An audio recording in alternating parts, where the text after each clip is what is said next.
আমার ছেলে সুদীপ্ত আমার সামনে হাঁটু গেড়ে বসে বলল, মা, আমি তোমাকে বিয়ে করতে চাই। আমি বিশ্বাস করতে পারলাম না আমার কান খু ওড়িশার পুরীতে সমুদ্র সৈকতের কিনারে একটি ছোট্ট কুটিরে আমরা দুজন, আমি আর আমার ছেলে সুদীপ্ত, জগন্নাথ মন্দিরে দর্শন করতে এসেছিলাম, কিন্তু এখন আমি ভাবছি এ কেমন পরীক্ষা আমার জন্য। সুদীপ্ত আমার একমাত্র সন্তান। তার বাবা পরিত্যাগ করেছিলেন আমাদের যখন সুদীপ্ত মাত্র ৩ বছরের ছিল। আমি একাকী তাকে মানুষ করেছি। আমার বাবা মা সাহায্য করেছিলেন, কিন্তু তারাও মারা গিয়েছেন বহু বছর আগে। আমরা দুজন ভুবনেশ্বরে থাকি, যেখানে আমি একটি স্কুলে শিক্ষিকা হিসেবে কাজ করি। সুদীপ্ত এখন ৩০ বছর বয়স, কিন্তু এখনও বিয়ে করেনি। আমি প্রায়ই তাকে বিয়ে করার কথা বলি, কিন্তু সে শুনে না। একবার এক মেয়ের সাথে তার সম্পর্ক ছিল, কিন্তু সে সম্পর্ক বেশি দিন টেকেনি। আমার মনে হয় সুদীপ্ত এতটাই একচেটিয়া যে কোনো মেয়েই তাকে সহ্য করতে পারে না। এইবার বছরে একবার আমরা পুরী বেড়াতে আসি। এবার সুদীপ্ত বলল, মা, এবার আমরা একটু বেশি দিন থাকব। আমি রাজি হয়ে গেলাম। সমুদ্রের কাছে একটি ছোট্ট কুটির ভাড়া নিয়েছিলাম আমরা। সন্ধ্যায় সমুদ্র সৈকতে হাঁটতাম, সকালে জগন্নাথ মন্দিরে যেতাম। সেদিন সন্ধ্যাবেলা, বেশ গভীর রাত, হঠাৎ সুদীপ্ত আমার ঘরে এসে বলল, মা, তোমাকে একটা কথা বলতে চাই। আমি বললাম, কি রে, বল। সুদীপ্ত হঠাৎ আমার সামনে হাঁটু গেড়ে বসল, আমার হাতে একটা রিং ধরিয়ে দিল, বলল, মা, আমি তোমাকে বিয়ে করতে চাই। আমার চোখ দুটো বিস্ফারিত হয়ে গেল। আমি দেখলাম তার চোখে অদ্ভুত চাহনি। এ কি বলছে আমার ছেলে? আমি কিছুক্ষণ হতবাক হয়ে থাকলাম, তারপর বললাম, সুদি, তুই কি বলছিস? তুই আমার ছেলে, আমি তোর মা। সে উত্তর দিল, হ্যাঁ মা, আমি জানি, কিন্তু আমি তোমাকে বিয়ে করতে চাই। আমি ভাবলাম সুদীপ্ত নিশ্চয়ই পাগল হয়ে গেছে, না হয় কোনো মাদক সেবন করেছে। আমি উঠে দাঁড়ালাম, বললাম, তুই একটু বাইরে যা, ঠান্ডা হাওয়া খা, মাথা ঠিক হোক। সে উত্তর দিল, না মা, আমি পুরোপুরি সুস্থ আছি। আমি ভয় পেয়ে গেছিলাম, রাগেও ছিলাম। বললাম, সুদি, তুই এক্ষুনি এসব কথা বন্ধ কর। আমাদের কাল সকালেই ভুবনেশ্বর ফিরতে হবে। এখানে আর থাকা যাবে না। সে মাথা নাড়ল, বলল, না মা, আমরা যাব না। কারণ আমি তোমাকে বিয়ে করতে চাই, আর আমি জানি তুমিও আমাকে বিয়ে করতে চাও। আমার সারা শরীর কাঁপতে লাগল। কোথায় এনেছি আমার ছেলেকে? এমন নির্জন জায়গায়। আমার মনে হল সুদীপ্ত সত্যিই পাগল হয়ে গেছে। আমি বললাম, তুই আমার ঘর থেকে বেরিয়ে যা। আমি তোর সাথে কথা বলবো না। সে হেসে উঠল, বলল, মা, আমার কথা শোনো। আমি তোমাকে কিছু দেখাতে চাই। সে তার মোবাইল ফোন বের করল। একটা ভিডিও প্লে করল। আমি দেখলাম সেখানে একজন মহিলা কথা বলছেন। সেই মহিলা আমি কথা বলছি সেই ভিডিওতে। আমি বলছি, হ্যাঁ সুদীপ্ত, আমিও তোমাকে ভালোবাসি। আমি তোমাকে বিয়ে করতে চাই। আমি বিশ্বাস করতে পারলাম না। এটা ডিপফেক ভিডিও হতে পারে। আমি বললাম, এটা তুই বানিয়েছিস। আমি কখনো এ কথা বলিনি। সে আবার হাসল, মা, এটা তুমিই বলেছ। তবে তুমি জানো না, আমি তোমাকে হিপনোটাইজ করেছিলাম। তোমার অবচেতন মন তোমার সত্যিকারের ইচ্ছা প্রকাশ করেছে। আমি আরও ভয় পেয়ে গেলাম। আমার ছেলে আমাকে হিপনোটাইজ করেছে। আমি চিৎকার করে উঠলাম, তুই পাগল হয়ে গেছিস। আমি পুলিশে ফোন করছি। আমি ফোনের দিকে হাত বাড়ালাম, কিন্তু সে আমার হাত ধরে ফেলল। মা, আমি জানি এটা তোমার জন্য কঠিন। আমিও প্রথমে খুব কনফিউজড ছিলাম, কিন্তু এটাই সত্য। আমরা এক অতীত জীবনে স্বামী স্ত্রী ছিলাম। সেই জীবনের টান এখনও রয়েছে আমাদের মধ্যে। আমি আমার হাত ছাড়িয়ে নিলাম, বললাম, তুই পাগল হয়ে গেছিস সুদি। আমি তোকে একজন সাইকিয়াট্রিস্টের কাছে নিয়ে যাব। সে দরজার সামনে দাঁড়াল, আমাকে বেরোতে দিল না। বলল, তুমি কি জানো না মা, তুমি আমার মা নও। তুমি আমাকে দত্তক নিয়েছিলে। আমাদের মধ্যে কোনো রক্তের সম্পর্ক নেই। আমি স্তব্ধ হয়ে গেলাম। এ কথা সে কিভাবে জানল? আমি তো কাউকে কখনো বলিনি। সুদীপ্ত সত্যিই আমার জৈবিক সন্তান নয়, আমি তাকে দত্তক নিয়েছিলাম। কিন্তু এই গোপন তথ্য সে কিভাবে জানল? সে আমার মুখের দিকে তাকিয়ে বুঝতে পারল সে ঠিক কথাই বলেছে। আমার চোখে চোখ রেখে বলল, আমি সব জানি মা। আমি জানি আমি তোমার জৈবিক সন্তান নই। তুমি আমাকে লুকিয়ে রেখেছিলে এতদিন। আমি জানি তুমি আমাকে দত্তক নিয়েছিলে যখন আমি শিশু ছিলাম। আমি ভয়ে কাঁপতে কাঁপতে বললাম, এসব তুই কিভাবে জানলি? আমি অনেক গবেষণা করেছি মা। আমি আমার জন্ম সার্টিফিকেট খুঁজে বের করেছি। সেখানে তোমার নাম নেই। আর আমি ডিএনএ টেস্ট করিয়েছি। আমি জানি আমরা রক্তের সম্পর্কে আত্মীয় নই। আমি আর কি বলবো বুঝতে পারলাম না। এতদিন ধরে রাখা গোপন কথা প্রকাশ হয়ে গেছে। আমি ভেঙে পড়লাম, কাঁদতে লাগলাম। সুদীপ্ত আমার পাশে বসল, আমার হাত ধরল। মা, তুমি কাঁদো না। আমি তোমাকে ভালোবাসি। যা ঘটেছে তার জন্য আমি তোমাকে দোষ দিচ্ছি না। আমি জানি তুমি আমার ভালো চেয়েছিলে গু। আমি কাঁদতে কাঁদতে বললাম, সুদি, তুই ঠিকই বলেছিস। তুই আমার জৈবিক সন্তান নোস। আমি তোকে দত্তক নিয়েছিলাম। কিন্তু আমি তোকে নিজের সন্তানের মতোই ভালোবাসি। এ ভালোবাসা রক্তের সম্পর্কের চেয়েও গভীর গু। সুদীপ্ত বলল, আমিও তোমাকে ভালোবাসি মা। তবে আমি তোমাকে অন্যভাবেও ভালোবাসি।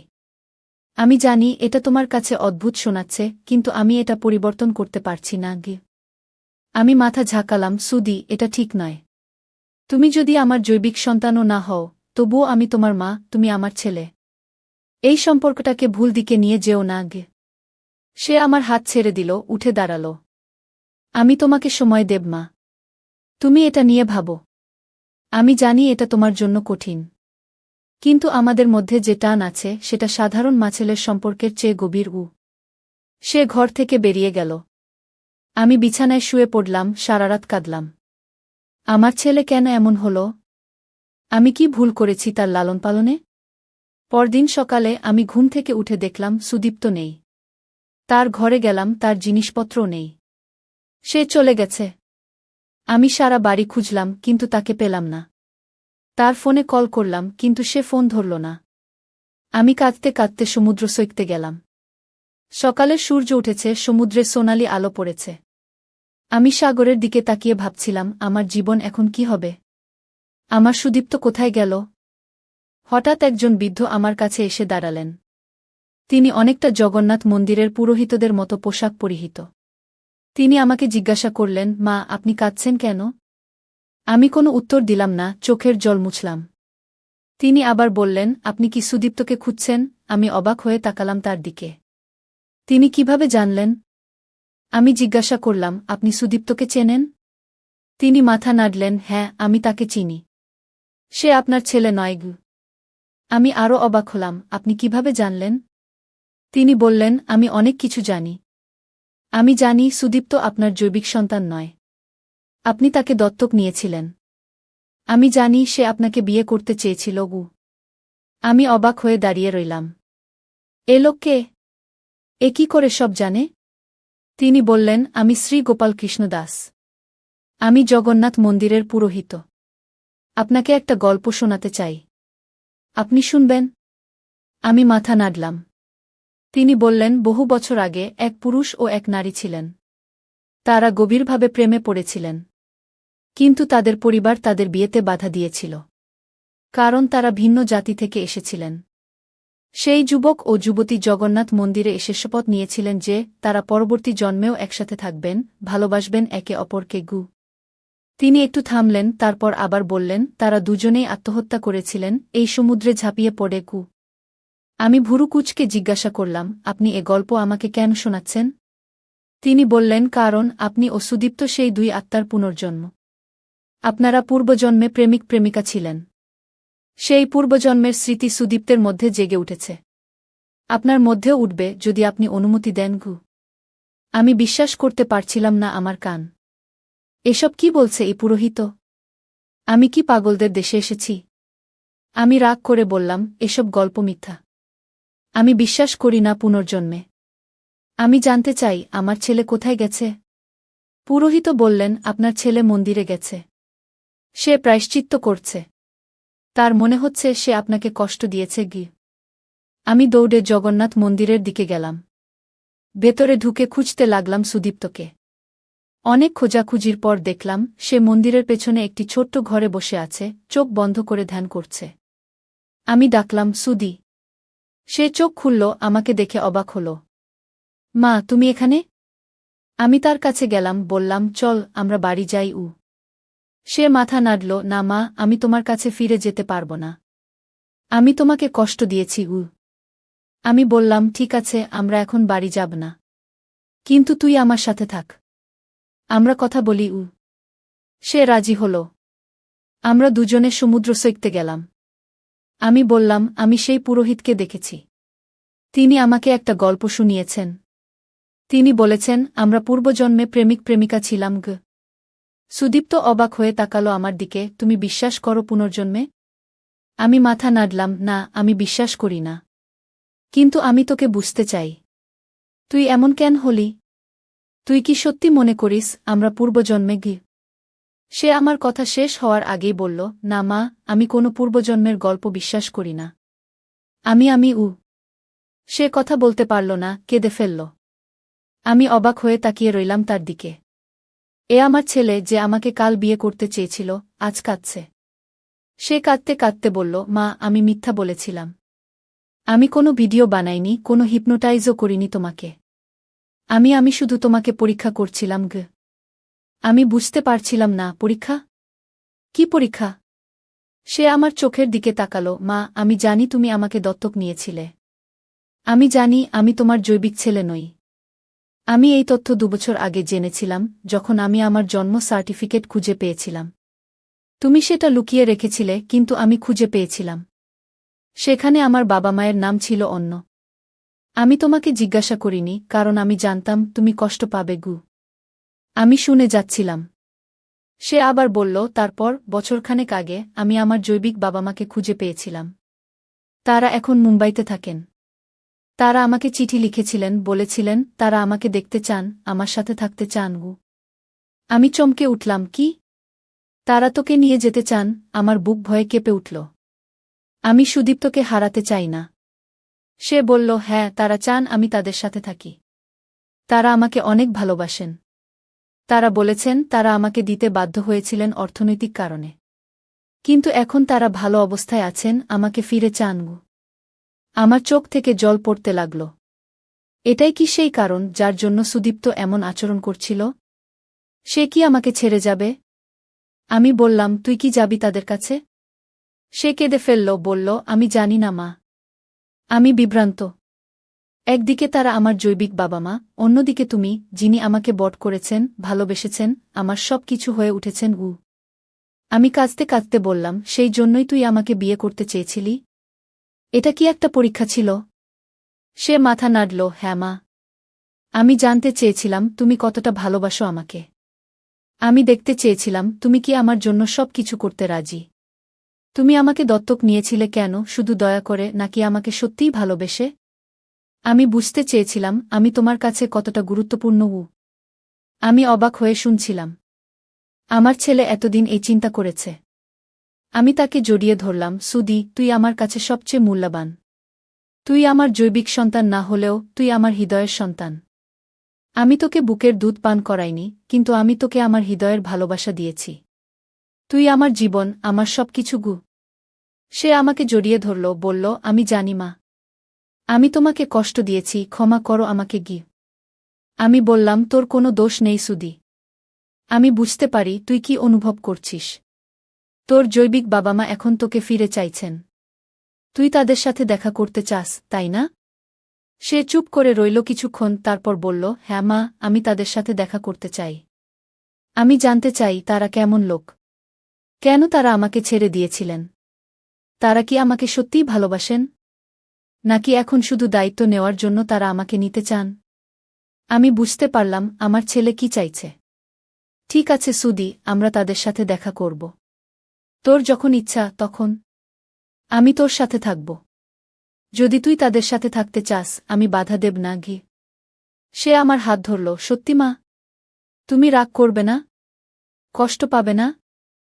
আমি হাসলাম, আমি কষ্ট পাব, কিন্তু আমি তোর সুখ চাই।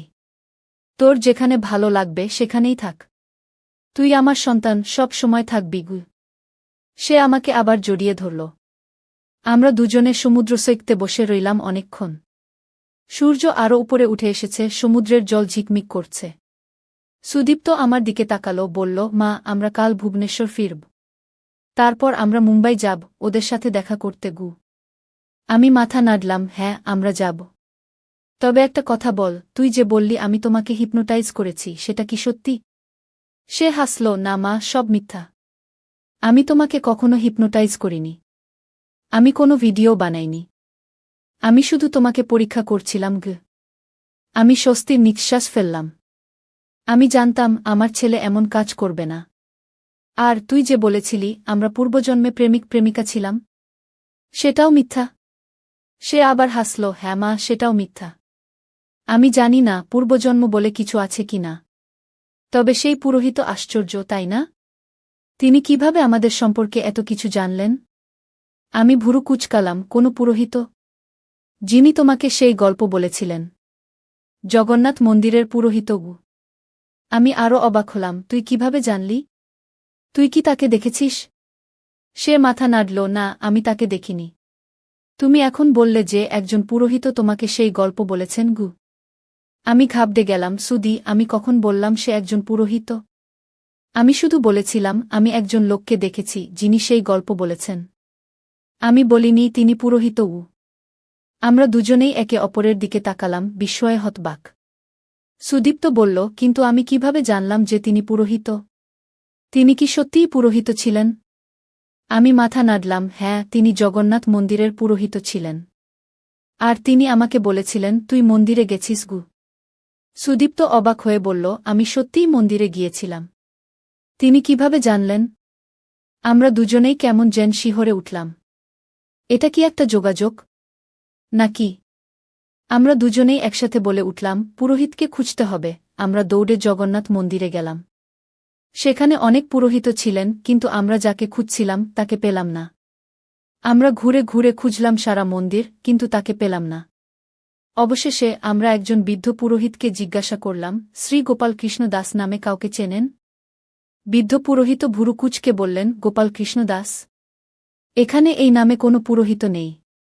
তবে তিনি একটু থামলেন। একজন গোপাল কৃষ্ণ দাস ছিলেন, তিনি এই মন্দিরের প্রধান পুরোহিত ছিলেন। কিন্তু তিনি মারা গেছেন প্রায় 50 বছর আগে আমাদের গায়ে কাঁটা দিয়ে উঠল। বৃদ্ধ পুরোহিত আবার বললেন, তাকে মনে রাখা হয় তার বিশেষ ক্ষমতার জন্য। তিনি নাকি লোকের মনের কথা বলতে পারতেন। অনেকে বলে তিনি এখনও মন্দিরের আশেপাশে ঘুরে বেড়ান, ভক্তদের সাহায্য করেন, পথ দেখান আমরা দুজনে তাকালাম একে অপরের দিকে। একজন প্রয়াত পুরোহিতের আত্মা আমাদের সাহায্য করেছে? নাকি এটা শুধুই যোগাযোগ? বৃদ্ধ পুরোহিত আবার বললেন, আপনারা তাকে খুঁজছেন কেন? তিনি কি আপনাদের সাহায্য করেছেন? সুদীপ্ত বলল, হ্যাঁ, তিনি আমাদের সাহায্য করেছেন। তিনি আমাদের এক অদ্ভুত গল্প শুনিয়েছেন। একজন যুবক ও একজন যুবতীর গল্প, যারা এই সমুদ্রে আত্মহত্যা করেছিল বৃদ্ধ পুরোহিত চমকে উঠলেন, আপনি এই গল্প জানেন? এটা বহু পুরনো গল্প, প্রায় 200 বছরের পুরনো। একজন যুবক ও একজন যুবতী সত্যিই এই সমুদ্রে আত্মহত্যা করেছিল। তারা ভিন্ন জাতির ছিল, পরিবার তাদের বিয়েতে বাধা দিয়েছিল। সেই যুবক ছিল ব্রাহ্মণ আর যুবতী ছিল দত্ত পরিবারের। দত্ত? সুদীপ্ত, আপনার নাম দত্ত? সুদীপ্ত অবাক হয়ে বলল, হ্যাঁ, আমার নাম সুদীপ্ত দত্ত। বৃদ্ধ পুরোহিত অদ্ভুতভাবে হাসলেন, আশ্চর্য যোগাযোগ। সেই যুবতীর নাম ছিল অনামিকা দত্ত। আর যুবকের নাম ছিল গোপাল কৃষ্ণ। হ্যাঁ, সেই একই গোপাল কৃষ্ণ যিনি পরে এই মন্দিরের পুরোহিত হয়েছিলেন আমরা হতবাক হয়ে দাঁড়িয়ে রইলাম। আমার নাম অনামিকা, অনামিকা চক্রবর্তী। আমার ছেলের নাম সুদীপ্ত দত্ত, কারণ আমি তাকে দত্তক নিয়েছিলাম একটি দত্ত পরিবার থেকে। বৃদ্ধ পুরোহিত আবার বললেন, আমাদের বিশ্বাস সেই দুজন পুনর্জন্ম নেবেন, একসাথে থাকবেন। কিন্তু এবার তারা আর প্রেমিক প্রেমিকা হবেন না, তারা হবেন মা ও ছেলে। আপনারা কি? আমি ও সুদীপ্ত একে অপরের দিকে তাকালাম। আমরা কি সত্যিই সেই পূর্বজন্মের আত্মা? এটা কি সত্যি, নাকি শুধুই যোগাযোগ? আমরা মন্দির থেকে বেরিয়ে এলাম, দুজনেই চুপচাপ। সমুদ্র সৈকতে ফিরে এলাম, বসে পড়লাম পাশাপাশি। সুদীপ্ত আমার দিকে তাকালো, মা, তুমি কি বিশ্বাস করো এসব? আমি বললাম, আমি জানি না সুদি। আমি জানি না পুনর্জন্ম আছে কি না। তবে আমি একটা জিনিস জানি, তোকে আমি বহু জন্ম ধরে ভালোবাসি, তোর মা হয়ে সে হাসল, আমিও তোমাকে ভালোবাসি মা, বহু জন্ম ধরে আমরা দুজনে হাসলাম। সবই হয়তো যোগাযোগ, কিন্তু এই যোগাযোগের মধ্যে একটা অদৃশ্য অতীতের টান রয়েছে। চল মা, আমরা আজ একটু বেরিয়ে আসি। সে উঠে দাঁড়াল, আমাকে হাত ধরে টানল। আমিও উঠে দাঁড়ালাম। হ্যাঁ, চলু। আমরা দুজনে সমুদ্র সৈকত ধরে হাঁটতে লাগলাম। সামনে একটা নতুন জীবন, নতুন